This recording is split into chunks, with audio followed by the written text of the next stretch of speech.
ఓం శాంతి. ఈరోజటి Murali 11 June 2021.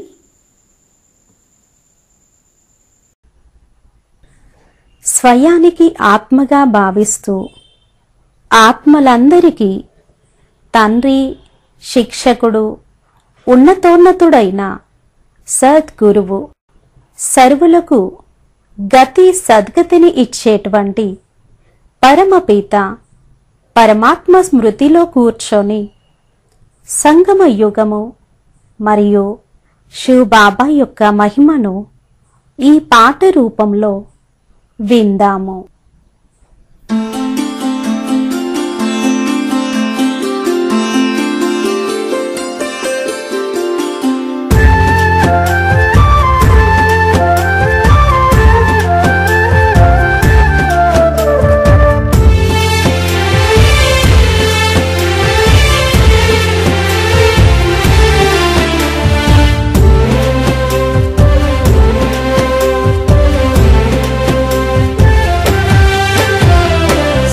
సంగమయుగమిది అందరిది, శివ బాబా అందరి వాడేలే.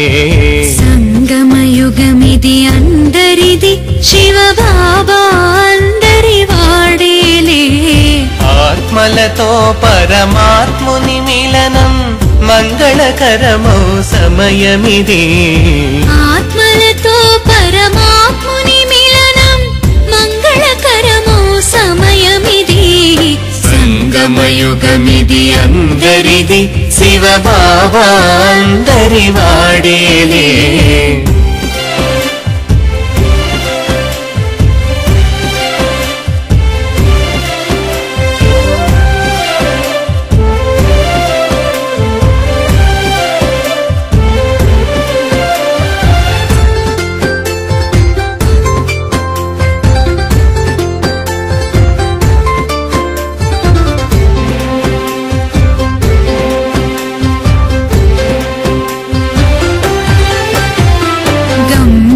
తెలియని భక్తులమై పూజలు వ్రతములు చేసితిమి. మహిమతో మూర్తుల ధ్యానించి వింతగా మడుగున ముంచితిమి. అడుగడుగున పరధర్మమునుంచి ఆహా స్వయమునే మరచితిమి. ఆనందో హరి బ్రహ్మనుగాంచి ఆత్మజ్ఞానము పొందితిమి. సంగమయుగమిది అందరిది, శివ బాబా అందరి వాడేలే.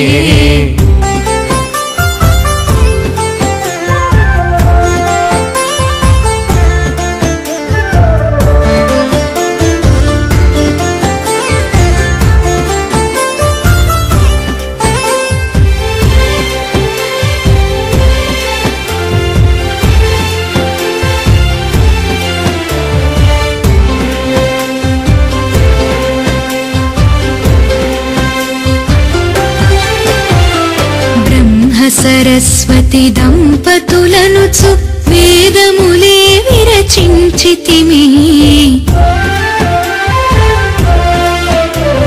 శివశంకరులను ఒకరని భ్రమసి శాస్త్రములే లిఖించితిమి.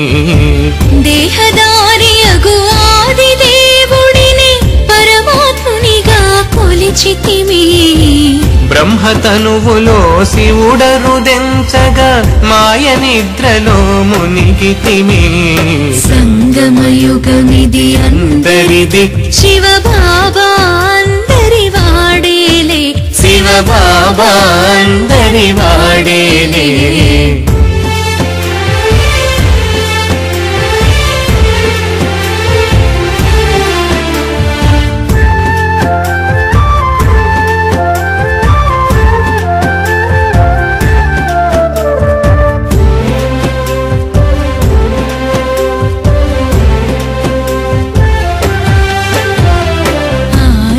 మధ్యాంతము తెలిపిన ఆత్మారాముని వలచితిమి.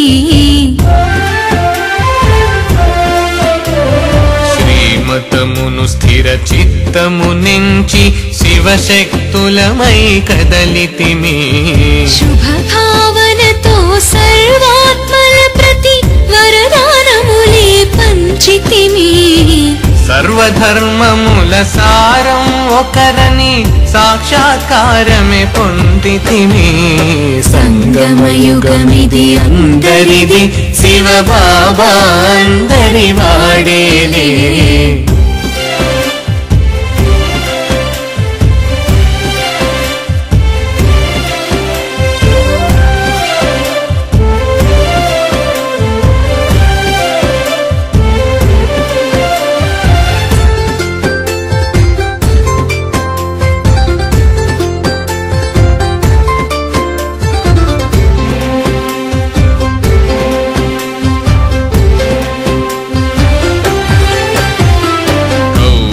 పాండవ యుద్ధము కాదది, మంచి చెడు సంఘర్షణది. గోపీలోలుని లీలలు కావవి, జ్ఞాన సూర్యుని విలువలవి. గీతా జ్ఞానము పంచిన శివునే వంచన చేసిన వైనమిది. మతముల మాయా జాలంలో పడి ఆత్మలు మరచిన మర్మమిది. సంగమయుగమిది అందరిది, శివ బాబా అందరి వాడేలే. శివ బాబా అందరి వాడేలే.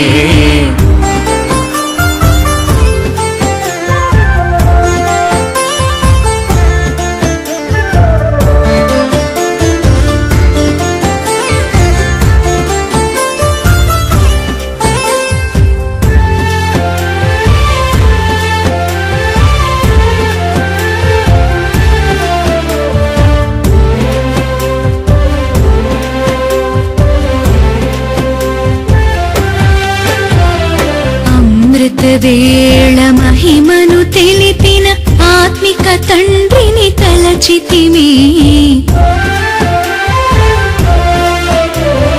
అంతిమ క్రీడల సవ్వడులేవిని అందరి క్షేమం కోరితిమి. ప్రతికల్పం పరమాత్ముని స్మృతిలో పావనధామం చేరితిమి. సర్వకళా సంపూర్ణులమై అలవైకుంఠము నేలితిమి. సంగమయుగమిది అందరిది, శివ బాబా అందరి వాడేలే. శివ బాబా అందరి వాడేలే.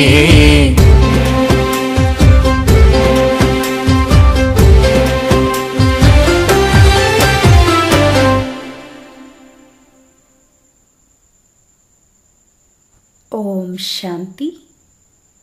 భగవాన్ వాచ. మధురమైన పిల్లలు, మీరు ఇప్పుడు సత్యమైన రాజయోగులు.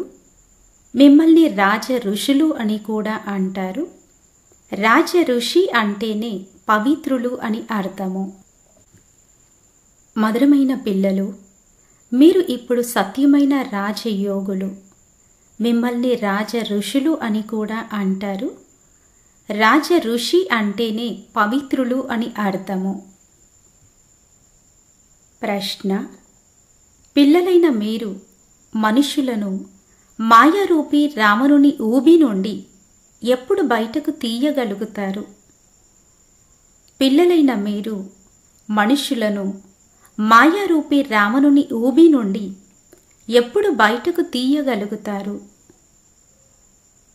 జవాబు: ఎప్పుడైతే మీరు స్వయము ఆ ఊబి నుండి బయటపడి ఉంటారో అప్పుడు మనుషులను బయటకు తీయగలుగుతారు. ఊబి నుండి బయటకు తీసేవారి గుర్తు వారికి కోరిక అంటే ఏంటో కూడా తెలియకుండా ఉంటుంది. ఒక్క పరమాత్మ తప్ప ఇంకెవరూ గుర్తుకు రాకూడదు. మంచి వస్త్రాలను ధరించాలి, మంచి పదార్థాలు తినాలి అన్న ఈ ఆశ ఉండకూడదు. మీరు పూర్తిగా వనవాసంలో ఉన్నారు. ఈ శరీరాన్ని కూడా మరిచిపోవాలి. నాది ఏమీ లేదు, నేను ఆత్మను. ఈ విధంగా ఉండే ఆత్మాభిమాని పిల్లలే రావణుని ఊబి నుండి మనుషులను బయటకు తీయగలుగుతారు. ఎప్పుడైతే మీరు స్వయం ఆ ఊబి నుండి బయటపడి ఉంటారో అప్పుడు మనుషులను బయటకు తీయగలుగుతారు. ఊబి నుండి బయటకు తీసేవారి గుర్తు వారికి కోరిక అంటే ఏంటో కూడా తెలియకుండా ఉంటుంది. ఒక్క శివ్ బాబా తప్ప ఇంకెవరూ గుర్తుకు రాకూడదు. మంచి వస్త్రాలను ధరించాలి, మంచి పదార్థాలు తినాలి అన్న ఈ ఆశ ఉండకూడదు. మీరు పూర్తిగా వనవాసంలో ఉన్నారు. ఈ శరీరాన్ని కూడా మరిచిపోవాలి. నాది ఏమీ లేదు, నేను ఆత్మను. ఈ విధంగా ఉండే ఆత్మాభిమాని పిల్లలే రావణుని ఊబి నుండి మనుషులను బయటకు తీయగలుగుతారు. పాట ఉంది, నీవు ప్రేమ సాగరుడవు. ఓం శాంతి. కొన్నిసార్లు పాటని వినిపించినప్పుడు పిల్లలను ఆ పాట అర్థం ఏంటో బాబా అడిగేవారు. మీరు ఎప్పటి నుండి ఈ దారిని మరిచిపోయారో ఇప్పుడు చెప్పండి. ఒకరు ద్వాపర యుగం నుండి అని అన్నారు, మరొకరు సత్యయుగం నుండి అని అన్నారు. ద్వాపర యుగం నుండి అని ఎవరైతే అన్నారో వారి జవాబు తప్పు. సత్యయుగం నుండి దారిని మరిచిపోయారు. దారిని చూపించేవారు మీకు ఇప్పుడు లభించారు. సత్యయుగంలో దారిని చూపించే వారిని గురించి ఎవరికీ తెలియదు. అక్కడ ఎవరికీ తండ్రిని గురించి తెలియదు, అనగా మరిచిపోయారు. ఇలా మరిచిపోవడం కూడా డ్రామాలో రచింపబడి ఉంది. మళ్ళీ ఆ దారిని చూపించేందుకు వారు వచ్చారు. ప్రభు దారిని చూపించు అని అంటారు కదా. మనము సత్యయుగము నుండి తండ్రిని మరిచిపోయాము. బుద్ధి పనిచేసేందుకే బాబా ప్రశ్నలు అడుగుతారు. ఈ జ్ఞానమే అతీతమైనది కదా. జ్ఞానసాగరుడు ఒక్క పరమాత్మయే. తండ్రి సన్ముఖంగా అర్థం చేయిస్తారు. జ్ఞానసాగరుడు సుఖసాగరుడను నేనొక్కడినే. పతిత పావనుడు కూడా ఆ తండ్రి ఒక్కరే అని మీకు తెలుసు. ఈ విషయాలు భక్తులు కూడా అంగీకరిస్తారు. శాంతిధామము మరియు సుఖధామములే పావనమైన లోకాలు. ఇప్పుడు సుఖధామము మరియు శాంతిధామము సగం సగం ఉంటాయి. ఈ విషయాలు పిల్లలకు చాలా బాగా తెలుసు. బాబా ప్రేమ సాగరుడు కావుననే అందరూ వారిని తండ్రి అని పిలుస్తారు. కానీ వారెవరో ఎలా వస్తారో మరిచిపోతారు.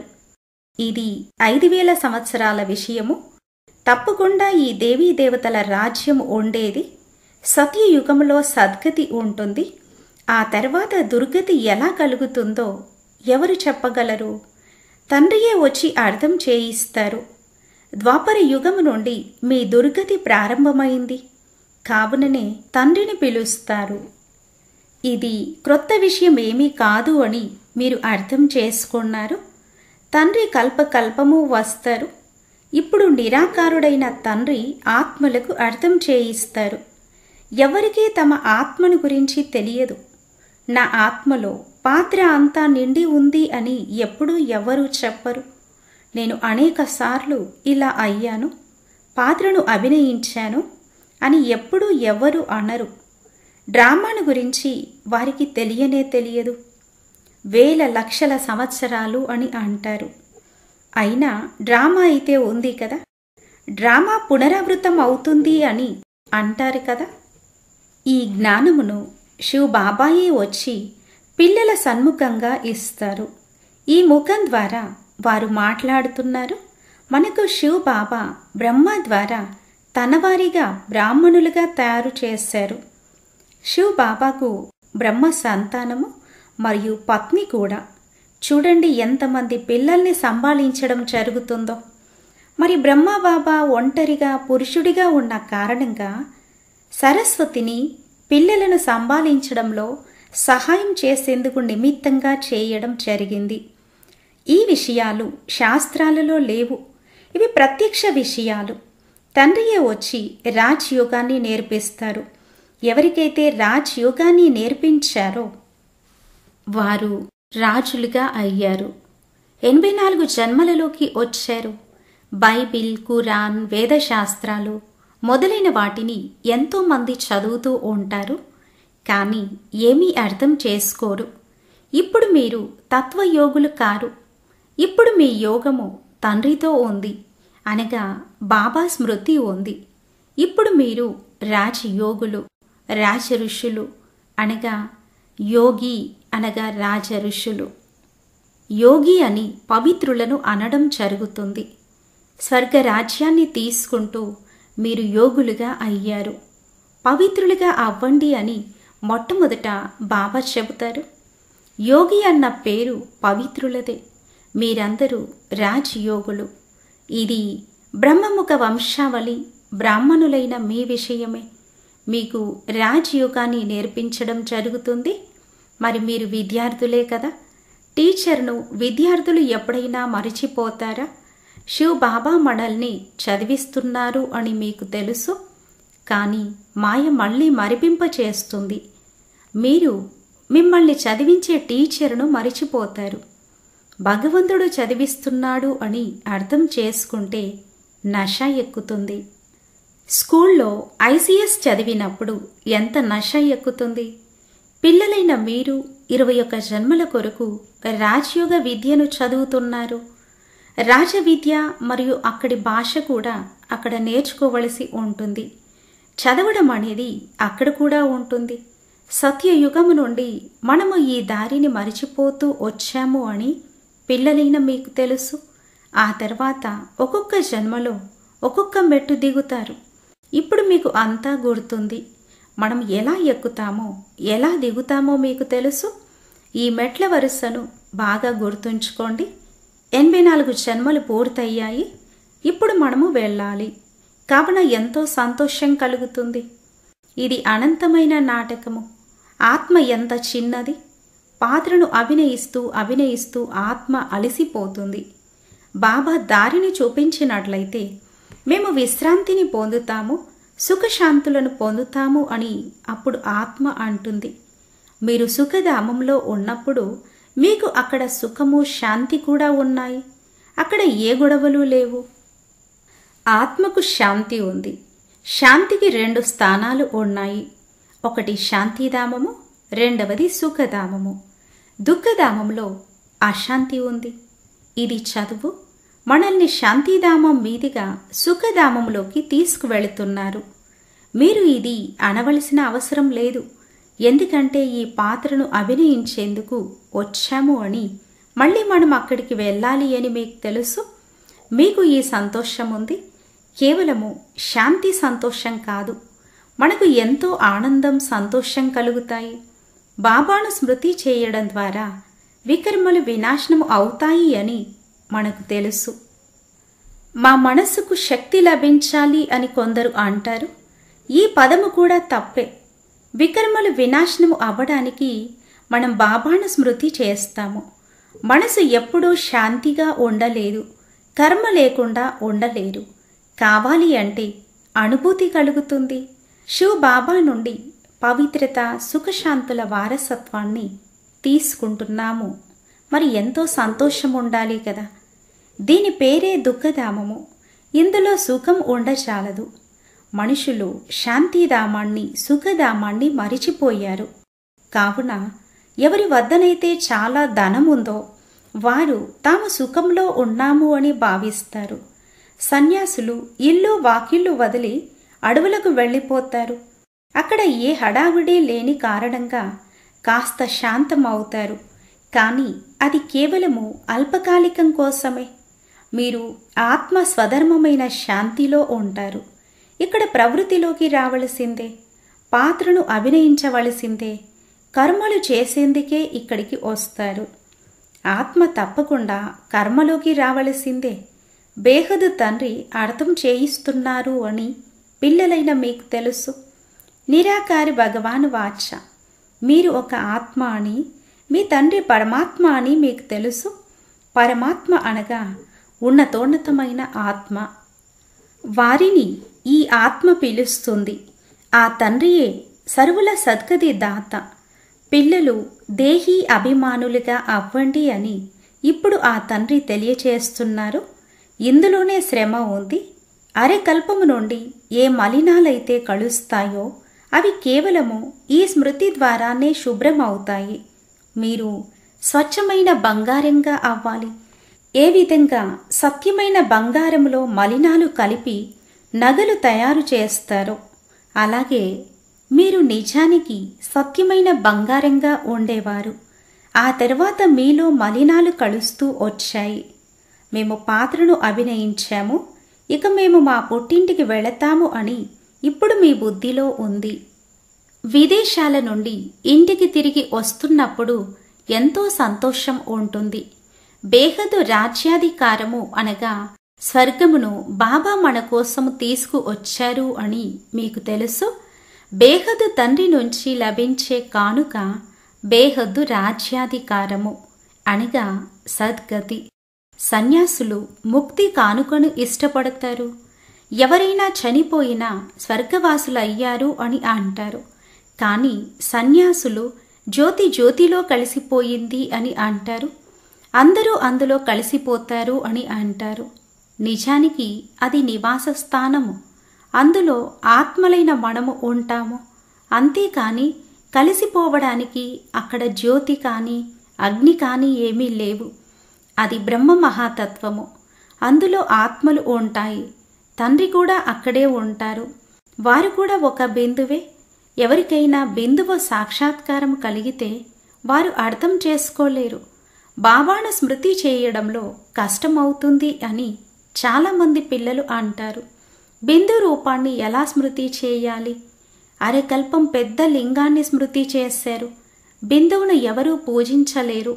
మరి వీరు మందిరాన్ని ఎలా తయారు చేయగలరు? బిందువు చూడడానికి కూడా కనిపించదు. కావుననే శివలింగాన్ని పెద్దగా తయారు చేస్తారు. ఆత్మల శాలిగ్రామాలను చాలా చిన్న చిన్నవి తయారు చేస్తారు. వాటిని చిన్న బుడ్లలా తయారు చేస్తారు. పరమాత్మ ఒక బిందువులా ఉంటారు అని ముందే ఎందుకు చెప్పలేదు అని అంటారు. ఆ సమయంలో ఇవి తెలియజేసే పాత్రే లేదు. అరే, మీరు ఐసీఎస్గా ముందే ఎందుకు అవ్వరు? చదువుకు కూడా కొన్ని నియమ నిబంధనలు ఉంటాయి. ఎవరైనా ఇటువంటి విషయాలు అడిగితే అచ్చా బాబాను అడుగుతాము, లేక మాకన్నా పెద్ద టీచర్స్ ఎవరైతే ఉన్నారో వారికి రాసి మేము అడుగుతాము అని మీరు వారికి చెప్పవచ్చు. బాబా చెప్పవలసి ఉంటే అంతా చెప్పుతారు, లేకపోతే ముందు ముందు అర్థం చేసుకుంటారు అని అంటారు. ఒకేసారి అన్నీ వినిపించరు కదా. ఇవన్నీ క్రొత్త విషయాలు. మీ వేదశాస్త్రాలు మొదలైన వాటిలో ఏ సారాంశం ఉందో దానిని బాబా కూర్చొని తెలియచేస్తున్నారు. ఈ భక్తి మార్గంలో కూడా ఇవి రచింపబడి ఉన్నాయి. వీటిని మీరు మళ్ళీ చదవవలసిందే. ఈ భక్తి పాత్రను అభినయించవలసిందే. పతితులుగా అయ్యే పాత్రను కూడా అభినయించవలసిందే. భక్తి ఊబిలో చిక్కుకుపోయారు అని అంటారు. బాహ్యంగా ఎంతో సౌందర్యం ఉంది. నీరు ఉదాహరణను ఇస్తారు. భక్తి కూడా ఎంతో ఆకర్షణీయంగా ఉంటుంది. ఇది మృగతృష్ణ వంటిది. ఊబిలో చిక్కుకుపోతారు. ఆ తర్వాత దానిలో నుండి బయటికి తీయడము ఎంతో కష్టం అవుతుంది. పూర్తిగా చిక్కుకుపోతారు. ఇతరులను బయటకు తీసేందుకు అందులోకి వెళతారు. మళ్ళీ స్వయమే చిక్కుకుపోతారు. ఇలా ఎంతోమంది చిక్కుకుపోయారు. ఆశ్చర్యవంతులై వింటారు, అందరికీ చెబుతారు, ఇతరులను బయటికి తీస్తారు. చివరికి నడుస్తూ నడుస్తూ స్వయమే చిక్కుకుపోతారు. ఎంత మంచి మంచి ఫస్ట్ క్లాస్ అయిన పిల్లలు ఉండేవారు. అలా పడిపోయిన వారిని మళ్ళీ బయటకు తీయడం చాలా కష్టమవుతుంది. బాబాను మరిచిపోతే వారిని ఊబి నుండి బయటకు తీయడంలో ఎంతో కష్టమవుతుంది. ఎంత అర్థం చేయించినా బుద్ధిలో కూర్చోదు. మనము మాయారూపి రావణుని ఊబి నుండి ఎంతగా బయటికి వస్తున్నామో, మనము మాయారూపి రావణుని ఊబి నుండి ఎంతగా బయటికి తీస్తున్నామో ఇప్పుడు మీరు అర్థం చేసుకోగలరు. ఎంతెంతగా బయటపడుతూ ఉంటారో అంతంతగా సంతోషం కలుగుతుంది. ఎవరైతే స్వయం బయటపడి ఉంటారో వారి వద్ద ఇతరులను బయటకు తీసే శక్తి ఉంటుంది. బాణాలు వేసేవారు కొందరు చురుకుగా ఉంటారు, కొందరు బలహీనంగా ఉంటారు. ఏకలవ్యుడు మరియు అర్జునుడి ఉదాహరణ ఉంది కదా. అర్జునుడు తోడుగా ఉండేవాడు. అర్జునుడు అని ఒక్కరిని కాదు, ఎవరైతే బాబా పిల్లలుగా అయ్యి బాబాతో కలిసి ఉంటారో వారిని అర్జునులు అని అంటారు. కలిసి ఉండేవారికి మరియు బయట ఉండేవారికి మధ్య పోటీ పెట్టడం జరుగుతుంది. ఏకలవ్యుడు అనగా బయట ఉండేవారు ముందుకు వెళ్ళిపోయారు. ఉదాహరణ ఏ ఒక్కరిదో ఇవ్వడం జరుగుతుంది కదా, కానీ నిజానికి అది అనేకుల విషయమే. ఆ బాణాలు కూడా ఈ జ్ఞానానికి చెందినవే. మేము ఎంతగా బాబాను స్మృతి చేస్తున్నాము అన్నది ప్రతి ఒక్కరూ తమను తాము ప్రశ్నించుకోవచ్చు. నేను ఇంకెవరినీ స్మృతి చేయడం లేదు కదా. మంచి వస్తువులు ధరించాలి అని లేక తినాలి అనే కోరికలు కానీ లేవు కదా. ఇక్కడ బాగా ధరిస్తే అక్కడ తగ్గిపోతుంది. మనము ఇక్కడ వనవాసంలో ఉండాలి. మీరు మీ ఈ శరీరాన్ని కూడా మరిచిపోండి. ఇది పాత తమో ప్రధాన శరీరము. మీరు స్వర్గానికి అధిపతులుగా అవుతారు. కోరిక అంటే ఏంటో కూడా తెలియకుండా అవ్వండి అని బాబా తెలియచేస్తున్నారు. ఇక్కడ మీరు నగలను ధరించకండి అని మీకు ఎందుకు చెబుతారు అని బాబా అడుగుతున్నారు. దీనికి కూడా అనేక కారణాలు ఉన్నాయి. ఎవరి నగలైనా పోతే అక్కడ బీకేలకిచ్చి వచ్చారు అని అంటారు. అలాగే దారిలో దొంగలు కూడా దోచుకుంటారు. ఈ రోజుల్లో దోచుకునే పని మనుషులు కూడా ఎంతోమంది ఉన్నారు. స్త్రీలు కూడా దోచుకుంటున్నారు. ప్రపంచ పరిస్థితి ఎలా తయారైందో చూడండి. ఇప్పుడు ఈ ప్రపంచము వేశ్యాలయంగా ఉంది అని మీకు తెలుసు. ఇప్పుడు మనము శివ్ బాబాతో పాటు ఇక్కడ శివాలయంలో కూర్చున్నాము. అతడు సత్యము, చైతన్యము, ఆనంద స్వరూపము. ఆత్మకి మహిమ ఉంది. నేను ప్రెసిడెంట్గా అయ్యాను, నేను ఫలానాను అని ఆత్మయే అంటుంది. నేను బ్రాహ్మణుడిని అని బాబా నుండి వారసత్వాన్ని తీసుకుంటున్నాను అని మీ ఆత్మ అంటుంది. ఆత్మాభిమానంలో ఉండడంలోనే శ్రమ ఉంది. వీరు నాకు ఫలానా వారు, ఇది నాది అన్న విషయాలు గుర్తుంటాయి. ఆత్మ అయిన మనమంతా సోదరులము అన్నది మరిచిపోతారు. ఇక్కడ నాది నాది అనేది వదిలేయాల్సి ఉంటుంది. నేను ఒక ఆత్మను అని భావించాలి. బ్రహ్మ ఆత్మకి కూడా తెలుసు. బాబా అర్థం చేయిస్తున్నారు. నేను కూడా వింటున్నాను. మొదట నేనే వింటాను, నేను కూడా వినిపించగలను. కానీ పిల్లల కళ్యాణం కొరకు మీరు ఎల్లప్పుడూ శివ్ బాబాయే వినిపిస్తున్నారు అని భావించండి అని బ్రహ్మ బాబా కూడా అంటారు. విచారసాగర మంతనం చేయడం పిల్లల పని. ఏ విధంగా మీరు చేస్తారో నేను అలా చేస్తాను. లేకపోతే మొదటి నెంబర్లోకి ఎలా వెళ్ళగలను? కానీ స్వయాన్ని ఇతడు గుప్తంగా ఉంచుకుంటాడు. అచ్చా, मीठे मीठे सिखलते बच्चों प्रति माता पिता बाप दादा का याद प्यार और गुड मॉर्निंग। रूहानी बाप की रूहानी बच्चों को नमस्ते। हम रूहानी बच्चों की रूहानी माता पिता बाप दादा को याद प्यार गुड मॉर्निंग और नमस्ते। ओम शांति। धारण కొరకు ముఖ్య సారము. ఫస్ట్ పాయింట్, నాది నాది అనే వాటన్నిటినీ వదిలి స్వయాన్ని ఆత్మగా భావించాలి. ఆత్మాభిమానిగా ఉండేందుకు కృషి చేయాలి. ఇక్కడ పూర్తిగా వనవాసంలో ఉండాలి. ఏదైనా ధరించాలి, తినాలి అనే కోరికల నుండి అతీతంగా అవ్వాలి. నాది నాది అనే వాటన్నిటినీ వదిలి స్వయాన్ని ఆత్మగా భావించాలి. ఆత్మాభిమానిగా ఉండేందుకు కృషి చేయాలి. ఇక్కడ పూర్తిగా వనవాసంలో ఉండాలి. ఏదైనా ధరించాలి, తినాలి అనే కోరికల నుండి అతీతంగా అవ్వాలి. సెకండ్ పాయింట్, పాత్రను అభినయిస్తూ కర్మ చేస్తూ మీ శాంతి స్వధర్మములో స్థితులవ్వాలి. శాంతిధామాన్ని మరియు సుఖధామాన్ని స్మృతి చేయాలి. ఈ దుఃఖధామాన్ని మరిచిపోవాలి. పాత్రను అభినయిస్తూ కర్మ చేస్తూ మీ శాంతి స్వధర్మములో స్థితులవ్వాలి. శాంతిధామాన్ని మరియు సుఖధామాన్ని స్మృతి చేయాలి. ఈ దుఃఖధామాన్ని మరిచిపోవాలి.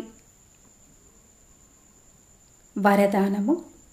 ప్రతి సంకల్పము, సమయము, శబ్దము మరియు కర్మ ద్వారా ఈశ్వరీయ సేవ చేసే సంపూర్ణ విశ్వాస పాత్రులుగా కండి. ప్రతి సంకల్పము, సమయము, శబ్దము మరియు కర్మ ద్వారా ఈశ్వరీయ సేవ చేసే సంపూర్ణ విశ్వాస పాత్రులుగా అవ్వండి. విస్తారము: ఎవరైతే ప్రతి వస్తువును పూర్తిగా సంభాళన చేస్తారో, ఏ వస్తువును వ్యర్థంగా పోనివ్వరో వారినే సంపూర్ణ విశ్వాస పాత్రులు అని అంటారు. ఎప్పటి నుండైతే జన్మ జరిగిందో అప్పటి నుండి సంకల్పము, సమయము మరియు కర్మ అన్నీ ఈశ్వరీయ సేవార్థము ఉండాలి. ఈశ్వరీయ సేవకు బదులుగా ఇంకెందులోకైనా సంకల్పాలు లేక సమయము వెళుతున్నట్లయితే, వ్యర్థమైన మాటలు వెలువడుతున్నట్లయితే, లేక తనువు ద్వారా వ్యర్థ కార్యాలు జరుగుతున్నట్లయితే వారిని సంపూర్ణ విశ్వాస పాత్రులు అని అనరు. ఒక్క క్షణము లేక ఒక్క పైసా వ్యర్థమైతే అదేమంత పెద్ద విషయము అని భావించడం కాదు. సంపూర్ణ విశ్వాస పాత్రులు అనగా సర్వస్వాన్ని సఫలం చేసేవారు. ఎవరైతే ప్రతి వస్తువును పూర్తిగా సంభాళన చేస్తారో, ఏ వస్తువును వ్యర్థంగా పోనివ్వరో వారిని సంపూర్ణ విశ్వాస పాత్రులు అని అంటారు. ఎప్పటి నుండైతే జన్మ జరిగిందో అప్పటి నుండి సంకల్పము, సమయము మరియు కర్మ అన్నీ ఈశ్వరీయ సేవార్థము ఉండాలి. ఈశ్వరీయ సేవకు బదులుగా ఇంకెందులోకైనా సంకల్పాలు లేక సమయము వెళుతున్నట్లయితే, వ్యర్థమైన మాటలు వెలువడుతున్నట్లయితే, లేక తనువు ద్వారా వ్యర్థ కార్యాలు జరుగుతున్నట్లయితే వారిని సంపూర్ణ విశ్వాస పాత్రులు అని అనరు. ఒక్క క్షణము లేక ఒక్క పైసా వ్యర్థమైతే అదేమంత పెద్ద విషయము అని భావించడం కాదు. సంపూర్ణ విశ్వాస పాత్రులు అనగా సర్వస్వాన్ని సఫలం చేసేవారు. స్లోగన్: శ్రీమతమును యథార్థమైనదిగా అర్థం చేసుకొని దానిపై ప్రతి అడుగును వేయడంలోనే సఫలత ఇమిడి ఉంది. శ్రీమతమును యథార్థమైనదిగా అర్థం చేసుకొని దానిపై ప్రతి అడుగును వేయడంలోనే సఫలత ఇమిడి ఉన్నది. అమూల్య రత్నము.